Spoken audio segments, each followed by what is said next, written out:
Started the stream, councillors.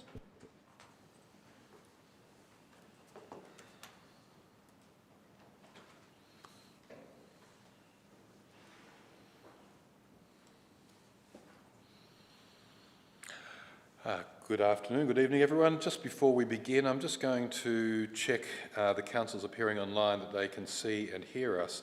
Councillor Bannerman, can you see and hear me? Confirmed, Mayor, I can see and hear you clearly, thank you.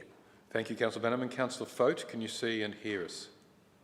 Yes, thanks, Mayor. Can see and hear you loud and clear. Terrific, thank you. Members of the public gallery should note the council records and publishes council meetings via YouTube to enhance the accessibility of council meetings to the broader Wellington community. These recordings are also published and archived on council's website for viewing by the public. Recordings may be also used for publicity or information purposes. Members of the public in attendance at the council meeting who wish to communicate with the council regarding an agenda item or any other matter should advise the Mayor, ideally prior to the meeting starting, as we've chatted about, to ensure that their submission is called at the appropriate time during the meeting. Would gallery visitors, councillors and invited online attendees please ensure mobile phones and other electronic devices are turned off or in silent mode for the duration of the meeting. Wellington Shire Council acknowledges our offices are located on the traditional lands of the Gunai Nation and we pay our respects to their elders. We have apologies from Councillor Stevens, who is on leave. Any other apologies? That would be a full house. Thank you. Any declarations of conflict of interest, councillors? No. Thank you. Do we have then item 3.1, the adoption of the minutes of the previous council meeting? Yep. Thank you, Councillor Wells. I move that council adopt the minutes and resolutions of the ordinary council meeting of 16th of September 2025. Second to Councillor Lowe. Is that motion opposed? Motion not being opposed is carried. Did you wish to speak to that? No. Thank you. There's no business arising from the previous meetings. I don't believe we have any later urgent items, CEO. We then move on to notice of motion. We have a notice of motion at 6.1 from Councillor Lowe. I move that Council 1 expresses concerns over the Victorian Government's new provisions for planning permits to remove canopy trees on private property. 2, notes a lack of consultation, clarity and administrative burden placed on local councils. 3, resolves to write to the Minister of Planning requesting a review of its potential impacts on private property rights and council resources, consideration of exemptions for regional and rural councils, justification for the burden of extra costs to private residences to maintain their properties. 4, request that the Mayor send a formal letter to the Minister outlining the Council's position and concerns. 5, place a notice of motion to the Municipal Association of Victoria, MAV, requesting that MAV adopt a unified position opposing the recent amendment to the planning scheme which requires community members to obtain a planning permit for the removal of trees on private property. Looking for a seconder. Is anyone online wish to second that? Thank you, Councillor Bannerman. Just beat the Councillor Fote by a short hair. Is that motion opposed? Motion not being opposed, it's carried. Thank you, Councillor Lowe. Yep. I stand before you today to address a matter of profound importance to our community and to the principles of fairness and autonomy that we hold dear. The Victorian Government has recently introduced new planning provisions under Clause 5237 of the Wellington Planning Scheme, mandating the requirements for planning permit to remove canopy trees from private properties. While there are exemptions for fire-prone areas, this regulation has been implemented without adequate consultation with local councils or the affected communities, and it places an unnecessary administrative burden on rural regional councils like ours. This motion seeks to formally oppose these new provisions and calls on Wellington Shire Council to write to the Minister of Planning requesting the review of the policy consideration of a broad exemption for regional and rural councils. Why is this important? These new rules represent a significant restriction on private property rights, undermining the very liberties that underpin our way of life. Private landowners are now being stripped of their ability to make decisions about their own property, forced to seek permission for actions that should be within their control. This kind of government overreach not only erodes our freedoms, but sets a dangerous precedent for further intrusion into our lives. In our rural and regional areas, the removal of trees is often essential for safety, bushfire prevention and land use.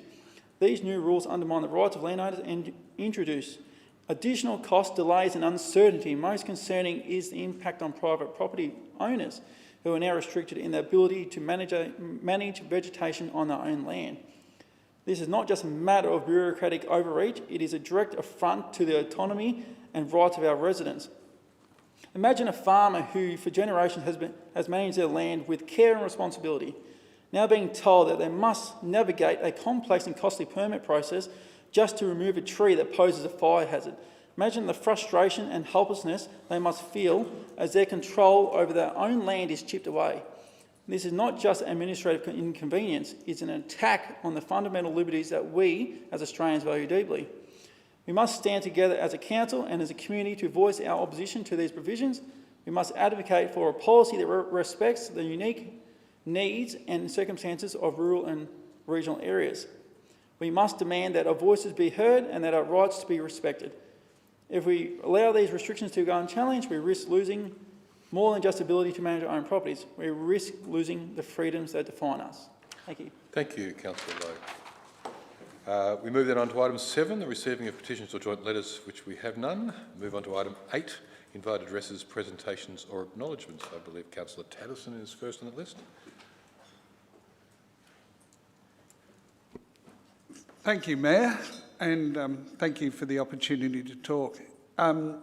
Yesterday, a number of our councillors had the opportunity to attend the official opening of the Aqua Energy swimming pool. Tom McIntosh, the member for Eastern Region, was there with the Mayor, and Jackie Madden, who's the chair of Gippsland Swimming, spoke during the opening event. What a fantastic facility. The pool and the pool halls and the facilities are awesome. We now have a 24/7 gym, which will allow people to exercise. Shift workers can come in whenever they like. And the universal design, the change rooms, the 7 lanes of swimming space, the improved pool access, the whole facility looks fantastic, and it's a credit to the Wellington community to have such a fantastic indoor facility. The Mayor was there this morning to welcome the first users, which is great to see the opportunity for people to come and use our facility. While we've been without a swimming pool for pretty much 12 months now, to see this pool in operation, I'm sure we'll go from strength to strength. What a great facility. Well done to all the staff who have been involved over a long period of time in making this happen. Particular mention to Ross McWhirter, who's been the manager throughout the duration of this project, and his leadership in ensuring the continuation of aquatic services has been great. So credit to Ross and his teams for their work. Chris and the projects team in delivering such a project, to Brooker Builders who have built this, and they were saying yesterday this is the biggest project they've built, and it just shows the what our local trades people are capable of delivering. So well done to them. All the best to the swimming club and the Wellington community for the use of this great facility. I'm sure everyone will grow to appreciate it. It'll be great to see the new water spaces and the kids' parties and things that will happen there. Thanks to Council, the state government, the federal government, and particularly the John Leslie Foundation for the funding and making this happen. It's awesome to have something as good as the John Leslie Foundation, which Wellington and particularly Sale have benefited so strongly from John's commitment to community and to make such a provision to ensure that these sorts of facilities are available to our community. So thanks for making it happen. What a great facility, and we certainly look forward to having many visitors to the centre over a long period of time. So thank you to all the councillors for their support for the new pool. Thanks, Councillor Tatterson. Yes, and after 2 years, it's been great to see it all open and running. And certainly the looks on the faces of the people this morning at 6 a.m, they were all pretty excited. It's like I'd imagine the opening of something like the Sydney Harbour Bridge when people run across to be the first over, but not nearly as exciting going across the Sydney Harbour Bridge as swimming in the Aqua Energy pool in Sale. Thank you. Move on to Councillor Ripper. I believe you had some presentations. Thank you, Mayor. I'd like to speak on councillor community conversation, which council community conversations provide an opportunity for councillors and council staff to enhance the community consultation process and engage with community groups, businesses, industry groups and other stakeholders. First up, we visited the Grassdale subdivision, planned subdivision at North Sale expansion and had a look at that area. And from then we moved on to Stratford, to Pine Lodge Reserve and visited the tennis club, had a look around, which a couple of 3 years now the courts have been in situ.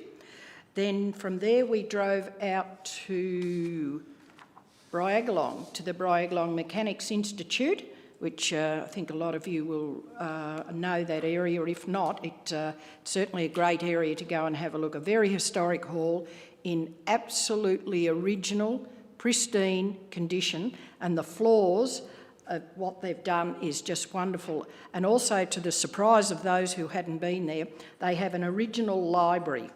And when the door was open to that library, there was some wows. So the neighbourhood house is in that area with the hall committee we met up with and the Rec Reserve Committee. Then we departed from there to the Mechanics Institute at Stratford, where we had a lunch and we had over 100 volunteers. And the Mayor gave a speech and thanked the volunteers, and that was just wonderful to see. So the hall was packed. So that was wonderful, and after an afternoon tea, I think we all needed, or lunch, and we all needed a bit of a walk.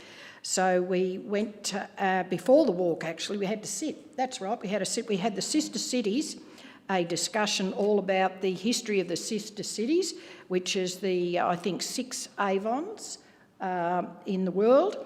And then we had a discussion and a briefing regarding the Shakespeare Festival, which was some wonderful history of those who started the Shakespeare Festival. Then we went across the road for some more history to the museum, and we went to the Stratford Courthouse. We went to the Stratford Library to view the upgrade to the library. Then we went to the Engineers Hut, which is a space within the complex where Deaky used to be a number of years ago, where the Colt is. That's an artist group area. And this has been, the Engineers Hut's been done up, and it's got a space which has internet, and travellers or local people who work from home but just want to not be at home can hire the Engineers Hut. It's got air conditioning, as I said, internet. So that was a big day, but a very fruitful day, and I'd like to thank all those councillors who came out and met up with so many people and had a great and enjoyable day. And another, again, thank you to all those volunteers who continue to keep on volunteering, and without those volunteers, the Wellington Shire would be a lesser place to live. So thank you. Thank you, Councillor Ripper. It was a great day, actually. We did good getting out in the community and seeing what they're doing. Councillor Madeley, Deputy Mayor. Thank you, Mayor. The Victorian Seniors Festival is an annual statewide celebration that has been running for over 40 years and takes place every October. I had the pleasure of attending the Seniors Community Expo held yesterday at the Gippsland Regional Sports Complex in Sale as part of this festival. This event was a fantastic opportunity for our senior community members to come together and explore a wide range of services and activities available to them. The Expo was a free drop-in event that featured numerous stall holders offering valuable information and services. Attendees had access to health checks and information on many other health services available in the community. Additionally, the event provided opportunities for seniors to get involved in local groups and clubs, fostering a sense of community and engagement. And I had some great conversations with members of Rotary, Lions and the CWA, plus lots of others. So thank you to all involved in this fantastic event. As part of the Seniors Festival, coming up this week, we have the country concert on Friday the 10th of October, 1:30 at the Wedge, and Dance Through the Decades being held next Tuesday, the 14th of October, 10 to 12 p.m. at the Gippsland Regional Sports Centre. So more information on those events can be found on our website, and there may be other events happening as well over the month. So thank you very much, Mayor. Thank you, Deputy Mayor. Councillor Lowe. Thank you, Mayor. I want to acknowledge the remarkable success and community spirit behind the 8th Anglican Avon Fun Fair in Stratford. It was held on Saturday in Stratford with more than 700 attendees. The day was a true celebration of our town's vibrancy and togetherness. To be fair, the fair offered an abundance of wonderful activities. Sausage and bread were served for just $1, much to everyone's delight, and the children enjoyed bouncing on jumping castles, riding on a trailer pulled by a little tractor. The men shared impressed with their homemade wooden graders, while the CFA SES bought their valuable presents, including fire engine and safety displays, further highlighting the support of our local emergency services. The Land Care Group and other community organisations added to the occasion, sharing their work and engaging with residents. For the younger ones, there was Lucky Dip toys, fairy floss, plenty of homemade biscuits, cakes and slices. Throughout the day, the strung group filled the air with great music, providing perfect soundtrack and uplifting atmosphere for families and friends enjoying the festives. Events like the Anglican Fun Fair are more than just enjoyable gatherings. They are vital to strengthening the community connections and celebrating local talent, hard work and generosity. I wish to thank the organisers, volunteers and sponsors and every contributor who made efforts and made the 8th Fair in Stratford such a memorable and successful day. In particular, I would like to extend my heartfelt thanks to Reverend David Perryman and his parish community for their dedication and leadership in bringing this wonderful event to life.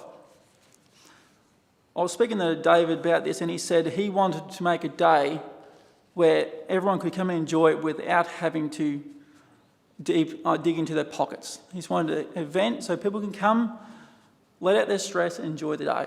I think it's a great thing, and I think a lot more communities should be striving to be like that. Thank you. I don't believe we have any other addresses or presentations. No, thank you. So we'll move then on to item 7. We have no petitions or joint letters. Move on to item, sorry, I've gone backwards. No questions on notice, item 9. Getting up early to welcome people to the pool obviously had an impact there. Item 10, delegates' reports. I believe Deputy Mayor has one. Thank you, Mayor. Last Friday, the 3rd of October, I attended the Gippsland Climate Change Network meeting. So I sit on this, I observe these meetings as a council delegate. So a number of items were discussed, such as the success of the Gippsland New Energy Conference that was held in Traralgon last month. The conference brought together Australia's regional leaders in the transition to renewable energy, and this event saw government officials, industry pioneers and community advocates converge to shape the future of the Gippsland Renewable Energy Zone. I know a number of my fellow councillors and I attended, and the Mayor was there on the Wednesday, and I know we all got a lot out of it. So the GCCN is currently working through feedback on the 2-day event to ensure that the next event takes on feedback from this year's attendees.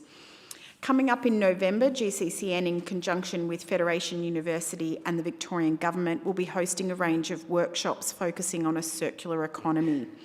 These Circular Futures workshops are a chance for businesses to learn about how they can save money and grow their businesses by identifying better ways of doing things. A key discussion at the meeting was also around the recommended actions from the Gippsland Offshore Wind Community Assembly report.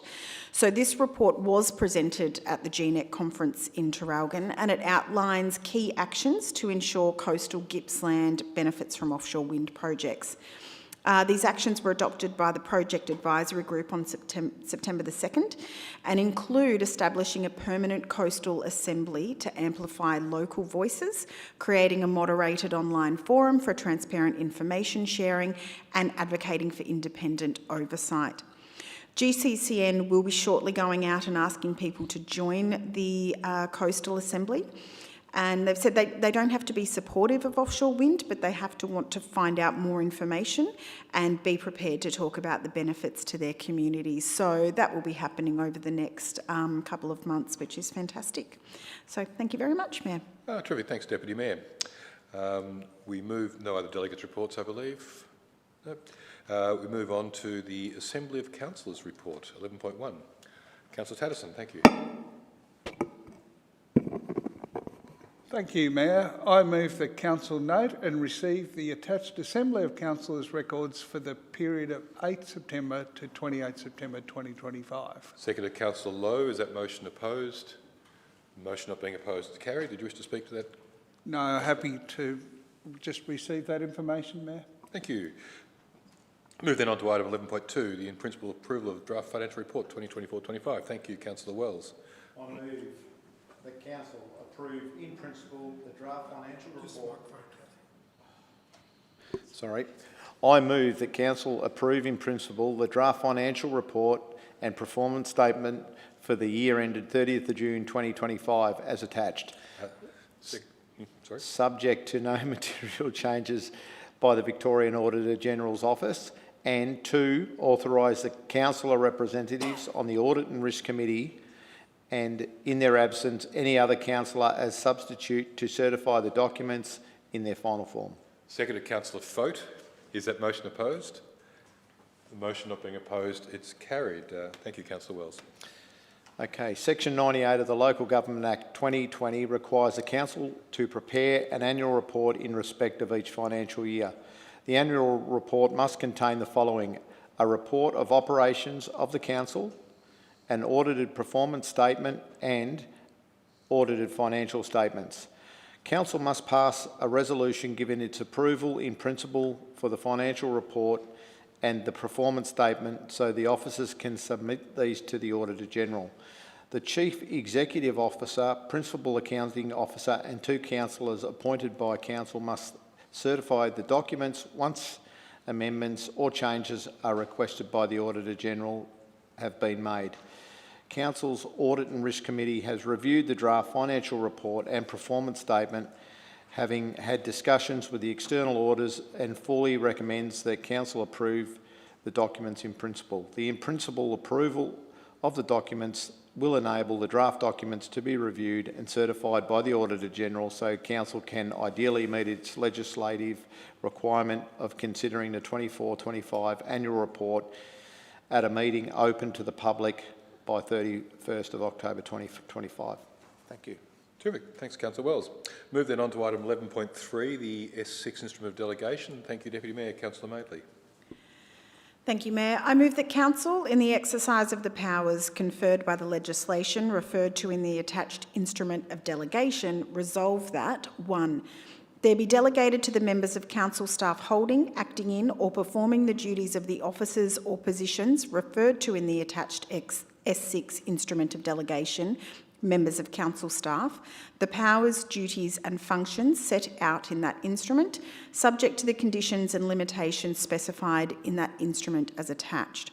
2. The S6 instrument of delegation, members of Council staff, comes into force immediately upon this resolution being made and is to be signed by the Council's Chief Executive Officer. I will take points 3 and 4 as read. Seconded, Councillor Wells. Is that motion opposed?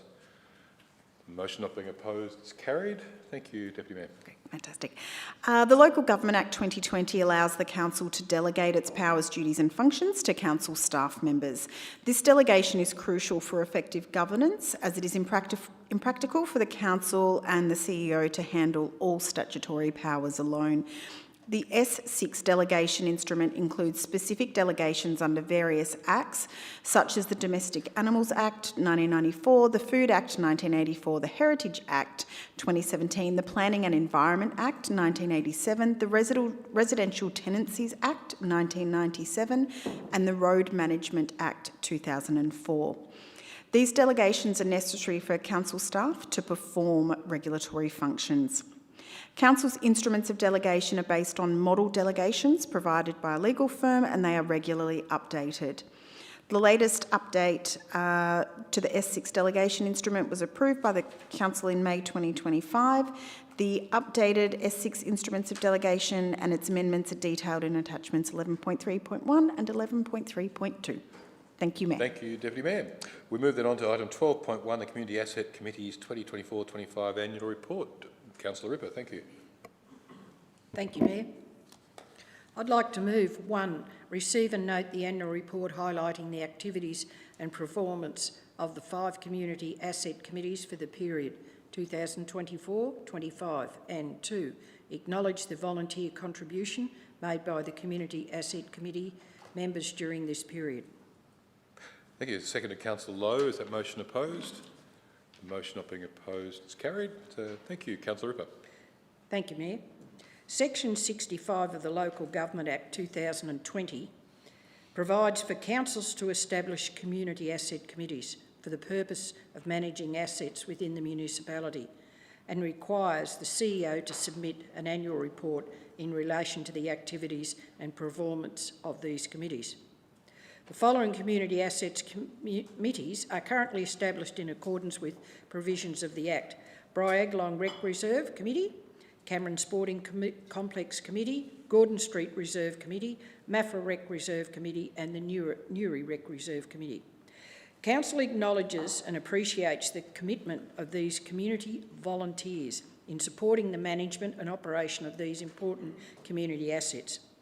This report summarises the activities and performance of these community asset committees during 2024-25.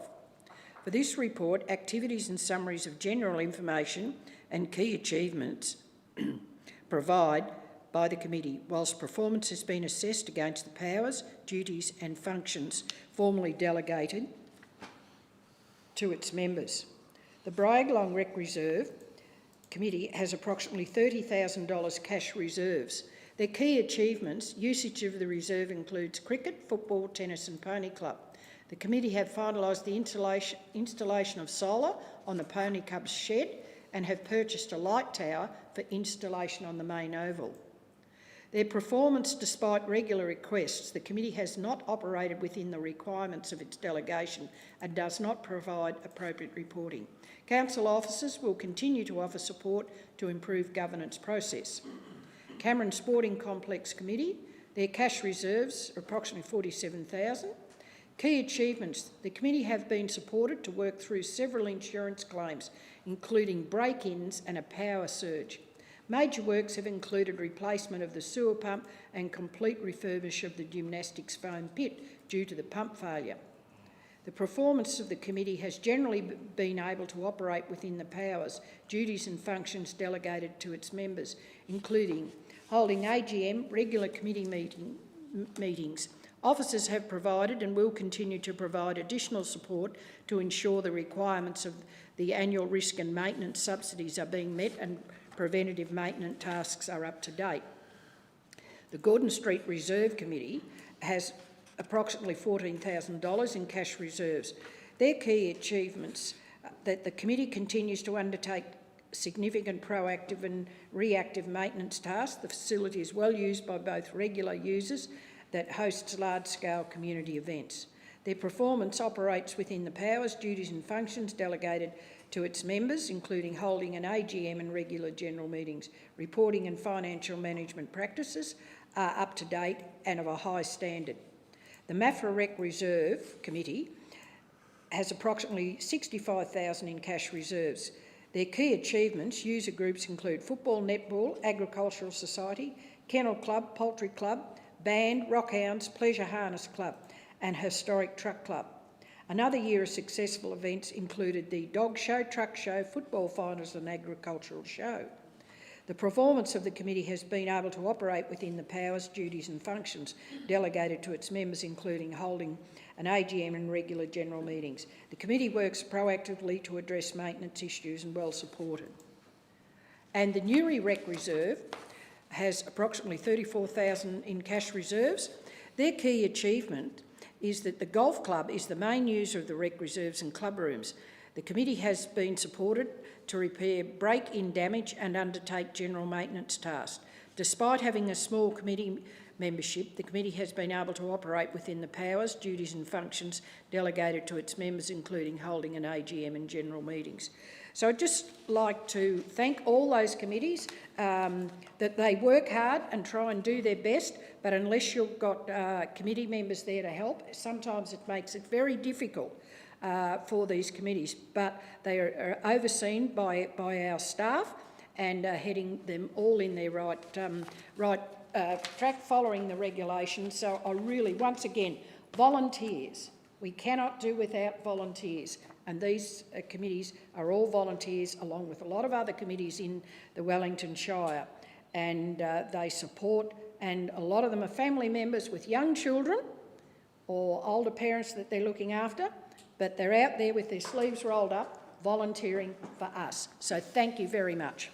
Well said, Councillor Ripper, and it's quite true that if we relied on government to do all of these things, it'd be very expensive, there wouldn't be enough money to do it, and it wouldn't be done nearly as well as the volunteers do it, who have their heart and soul invested in it. We move on to the, talking about hard working, we move on to the hard working Place Names Committee meeting minutes. Councillor Madeley. Thank you. Absolutely. Absolutely. I move that 1, Council receive and note the minutes of attachment 12.2.1 Place Names Committee meeting held on 15th of September 2025. 2, Council continue to create broad community awareness of the state government campaign Remember a Local, Name a Place. 3, the unnamed road labelled Unknown Number 49 off Dargo Street, Sale, be named Bowerbird Close, and that the selected name be registered with Geographic Names Victoria. And 4, the Mayor send a letter to the Gunai-Kurnai Land and Waters Aboriginal Corporation inviting them to participate in the naming process for the recently constructed North Sale Wetland and Biodiversity Reserve. Terrific. Seconded, Councillor Fote. Is that motion opposed? Motion not being opposed is carried.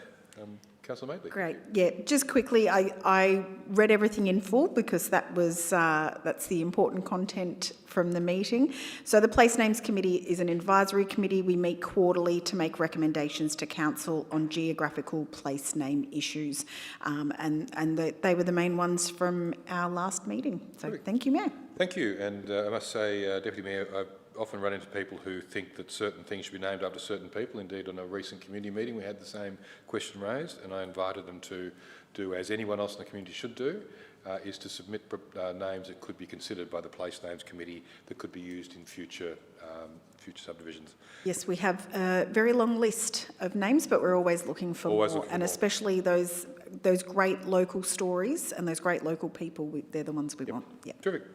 We move then on to item 12.3, the 2026-029 Williamson's Road reconstruction. Denison. Councillor Lowe, thank you. I move that Council 1 adopt the recommendations contained in the confidential attachment 12.3.2 2026 029 tender evaluation report for Williamson's Road reconstruction, Denison, and take point 2 as read. Thank you. Seconded, Councillor Ripper. Is that motion opposed? The motion not being opposed is carried. Councillor Lowe. Yep, this is just a... Oops, sorry. I need to actually announce something there, don't I? Apologies. I can announce that the successful tenderer is Bairnsdale Road Services Proprietary Limited for the construction of Williamson's Road in Denison. Thank you, Councillor. Yep, this will be a reconstruction of about 2.05 kilometres of the Williamson Road to make it up to the better standard it needs to be at. So, thank you. And congratulations to Bairnsdale Road Services. We move then on to 12.4, the 2026-034 Marshalls Road Denison reconstruction. Councillor Tatterson. Thank you, Mayor. I move that Council adopt the recommendations contained in the confidential attachment 12.4.2 2026-034 Tender Evaluation Report for Marshalls Road Denison reconstruction, and item 2 is written in the agenda. Seconded, Councillor Wells. Is that motion opposed? Motion not being opposed, it's carried. So I can announce the successful tenderer, and congratulations to Shaw Constructions Victoria Proprietary Limited. You wish to speak to that, Councillor Tatterson? Thank you, Mayor, and congratulations to Shaw's Construction. Marshalls Road Denison's beginning to fail in several locations, and it's the pavement's towards the end of its life. The works under this contract involve the reconstruction and sealing of Marshalls Road between the Maffra-Rosedale Road and the Sale Hayfield Road, approximately 2.33 kilometres of road. So thank you to the officers and thank you for those contractors who took the time to tender. Thank you, Councillor Tasman. Move on then to 12.5, 2026-027 Asphalt Program for Urban Streets. Thank you, Mayor. Thank you, Councillor Ripper. I'd like to move 1, adopt the recommendations contained in the confidential attachment 12.5.2, 26 to 27, Tender Evaluation Report for Asphalt Program Urban Streets, and 2, note that the information contained in the confidential attachment 12.52, 26-27, Tender Evaluation Report for the Asphalt Program Urban Streets was designated confidential by the General Manager Build and Environment on the 24th of September 2025. It contains confidential information as defined in Section 3.1 of the Local Government Act 2020 GII. Private commercial information being information provided by a business, commercial or financial undertaking that, if released, would unreasonably expose the business, commercial or financial undertaking to disadvantage, except that once this recommendation has been adopted, the name of the successful tenderer can be made public. Thank you, Councillor Ripper. Seconded, Councillor Wells. Is that motion opposed? Motion not being opposed is carried, so I can announce that the congratulations to the successful tenderer being Cranes Asphalting and Bitumen Sealing Proprietary Limited.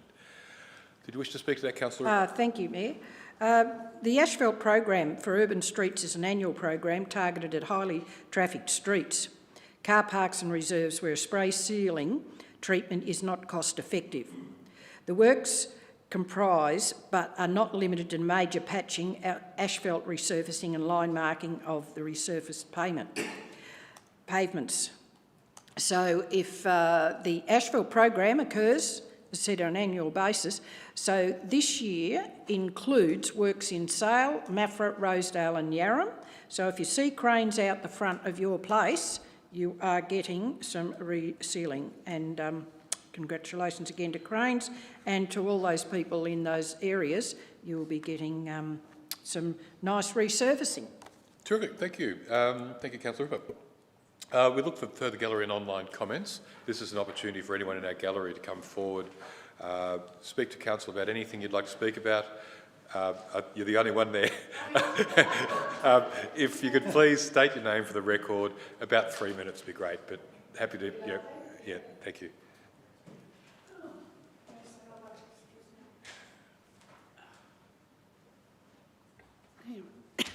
I'm Yvonne Martin. I'm the president of the Sale Senior Citizen Centre, and I'm here tonight to bring to the attention of the councillors the ongoing issue regarding the ownership of the Sale Senior Citizen Centre, located on Disraeli Street. This matter has persisted since council attempted to make changes to the management of the centre in 2022. Due to my long-standing interest in the centre and my knowledge of its history, I began to question the council's authority to dictate our operational matters, especially as I believed the council did not actually own the property. This concern prompted me to seek clarification regarding the true ownership of the facility. Pardon me. For the past 3 years, I've been corresponding with the council officer to resolve this issue. In that time, I've provided evidence detailing the sources of funding for the purchase of the land, the construction, the fitting out and the furnishing of the building. Among the documents submitted was the proof that the then City of Sale Council was prepared to purchase the land provided they were fully reimbursed. However, this reimbursement was not necessary, as the Rotary Club paid Mrs. Wheeler, the previous owner, directly and donated the land to the seniors. I also presented documentation showing exactly where every cent for the development of the facility originated, none of it being from the Sale City Council. In recent months, my correspondence with the council officer has ceased. I believe this is because the officer is unable to provide satisfactory answers to my questions. particularly regarding the evidence of any council expenditure toward the development of the seniors centre at the time. The only document the officer has referred to is the title of the land, which is currently in the name of the Shire of Wellington as the sole proprietor. When the land was originally purchased, the title read "The Mayor, Councillors and the Citizens of the City of Sale." The inclusion of the City of Sale on the title was necessary because neither the Rotary Club nor the senior citizens at the time were incorporated and therefore unable to hold the title outright.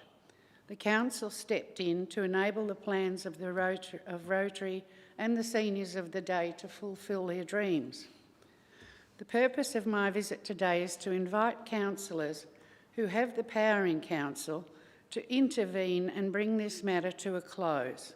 I have done all I can without resorting to public exposure. I urge you to protect your seniors and their assets by returning this building to its rightful owners. Ultimately, this is a situation where one piece of paper stands between the seniors of today and what is morally and ethically theirs. Thank you. Thank you, Yvonne, and thank you for coming tonight. Nothing online? Okay, so look for someone to move us into closed session. Thank you, Councillor Tatterson. Thank you, Mayor. I move that the meeting be closed to the public pursuant to Section 66 of the Local Government Act 2020 to consider a confidential item as defined by Section 3(1), being information that was confidential information for the purpose of Section 77 of the Local Government Act 1989. Terrific. Seconded, Councillor Lowe. Is that motion opposed? The motion not being opposed, it's carried. Thank you. We'll move into closed session. And thanks, Yvonne. We'll certainly discuss what you've brought up tonight. Thank you.